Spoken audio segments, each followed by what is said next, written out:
Eh bien, bonjour à toutes et à tous, bienvenue dans cette nouvelle vidéo, dans cette nouvelle critique de film cette fois.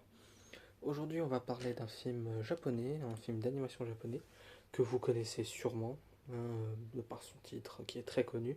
C'est Ghost in the Shell, réalisé par Mamoru Oshii, que vous connaissez peut-être pour d'autres films comme Angel's Egg ou Avalon. Le film commence en 2029. On est dans un monde très cybernétique, un monde très futuriste, où les personnes peuvent améliorer leur corps à l'aide de trucs cybernétiques, où on peut hacker depuis notre tête, etc.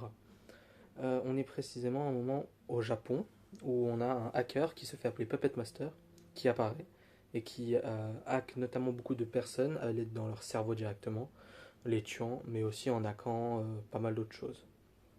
Et ici, on va suivre la section 9, une section du Japon qui traque notamment ces criminels. Donc, moi, je vais directement passer à la critique. D'abord, je dois le dire, j'ai adoré le film. J'ai vraiment aimé le film et carrément, il est passé dans mon top 10. Il est passé cinquième pour ceux qui s'en souviennent. Ça a enlevé Halloween de Rob Zombie dans mon top et ça a fait descendre tout en dessous de 28 jours plus tard. J'ai d'abord beaucoup aimé dans le film l'animation. Elle a un peu vieilli, en même temps le film date de 95 dans mon souvenir, pendant les années 90 du moins, mais je la trouve encore extrêmement bien, très fluide et magnifique encore aujourd'hui. Bien qu'elle a toujours ce côté très justement vieille animée, mais j'adore cette esthétique vieille animée justement. J'aime beaucoup le scénario aussi qui est très basique en tant que tel, hein. On pourchasse quelqu'un. Ici c'est dans le futur certes, mais j'aime toujours un truc que je parlerai un peu côté philosophique et tout du scénario, mais j'en parle après, je pense c'est mieux. Justement la philosophie j'adore aussi dedans. Et l'action quand il y en a, il y a très peu d'action et beaucoup verront ça comme un défaut je pense. Mais j'aime beaucoup le justement qu'il n'y en ait pas tant et quand elle est là elle est bien. Et justement, j'aime bien que le film prenne son temps pour développer les personnages, même si je trouve que ça va pas assez loin. C'est un peu le défaut du film selon moi. Les personnages sont pas assez développés et définis. J'aurais aimé beaucoup plus de développement et qu'on apprenne mieux ces personnages. Aussi, oui, je l'ai pas précisé, mais il y a eu un remake du film que je n'ai pas vu, avec Scarlett Johansson en rôle principal. Faudra que je le voie un jour, je crois qu'il est assez différent. Mais il y a un truc qui m'a le plus marqué dans le film, c'est évidemment toutes les questions philosophiques que le pose ce film. D'abord, on ne peut pas ne pas y penser aujourd'hui sur l'IA, l'intelligence artificielle. C'est un film qui montre à la fois les bons et mauvais aspects. C'est quelque chose qu'on voit de plus en plus aujourd'hui. Dans le film, d'un côté, on voit à quel point ça peut nous aider, ça nous augmente notre corps, on devient plus puissant, etc. Mais à quel point on s'éloigne de l'humanité, mais aussi à quel point on devient dépendant.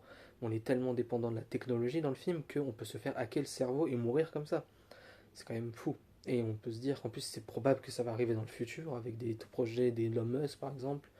J'ai oublié le nom du projet, mais ça va arriver peut-être dans le futur. Et avec cette question de l'IA et de notre corps et tout vient la question du transhumanisme. Transhumanisme ici, c'est le fait de modifier son corps, de changer. Certains verront avec les transgenres, moi je parle pas de ça, je parle vraiment de modifier son corps au point de rajouter des trucs cybernétiques ou autres. C'est une question qui est même abordée dans d'autres œuvres, hein, notamment mon jeu vidéo préféré que vous connaissez sûrement, Cyberpunk 2077. C'est vraiment un truc qui est de plus en plus ici. Il y a d'un côté on pense aux personnes handicapées, mais eux c'est pas pareil. Je parle vraiment le fait par exemple, nous on a un bras et qu'on veut améliorer son bras. C'est un truc qui arrive, qui risque d'arriver dans le futur. On voit déjà des exosquelettes, alors on se dit pourquoi pas le faire à l'intérieur. C'est des questions qui se posent de plus en plus. Puis il y a aussi la question de qu'est-ce qu'est un être humain. Parce qu'en tant que tel, on a ici on a des hommes normaux dans le film.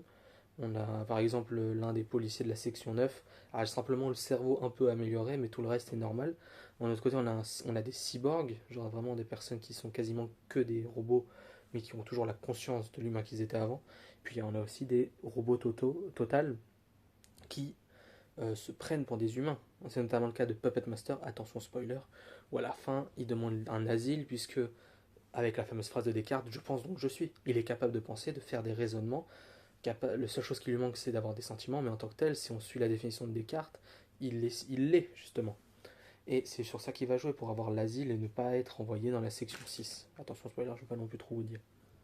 Donc c'est ça, ça pose des questions. Qu'est-ce qu'être un humain? Est-ce qu'un humain sait penser? Est-ce qu'un humain sait avoir des émotions? Et on peut le voir aujourd'hui. Justement, donner tout ça, les robots les ont aujourd'hui, les IA l'ont. On essaie même de créer des IA qui ont des émotions aujourd'hui. C'est l'un des projets d'IA les plus présents aujourd'hui. Carrément, on veut créer des IA pour remplacer les personnes mortes sur Facebook, par exemple. Carrément, ça va jusque-là. Au final, qu'est-ce qui va être humain? C'est notre capacité à créer, c'est notre capacité à penser, non, puisque les IA vont potentiellement pouvoir penser dans le futur. À faire des raisonnements, non, puisque du coup les IA peuvent raisonner, même si c'est à partir de nous. On en vient à se demander ça, et le film le pose dès les années 90. Je trouve que c'est un film qui résonne énormément aujourd'hui sur les questions de l'IA, de l'intelligence artificielle et de transhumanisme. C'est vraiment intéressant, et je pense qu'on pourrait en parler encore des heures et des heures. Et j'invite à le regarder, rien que pour regarder, pour penser sur ça. Bref, ça va déjà être la fin de la critique. J'ai donc, comme vous l'avez compris, adoré le film. Je vous invite vraiment à le regarder. En plus, il est pas très long, il dure 1h20. Puis j'adore aussi, j'ai oublié de préciser la fin, que j'ai beaucoup aimé. Hein, notamment le moment où on comprend pourquoi Puppet Master fait tout ça, le fait qu'on ait un nouveau-né, totalement nouveau, avec des nouvelles pensées, etc. Je trouve ça vraiment bien. Donc je vous invite à le regarder, il est rapide, il n'est pas non plus très compliqué à regarder en plus. C'est donc la fin de cette critique. J'espère qu'elle vous aura quand même plu. J'espère que. Je vous invite à regarder les critiques précédentes, que ce soit sur des jeux vidéo avec Mouse PI for Hire.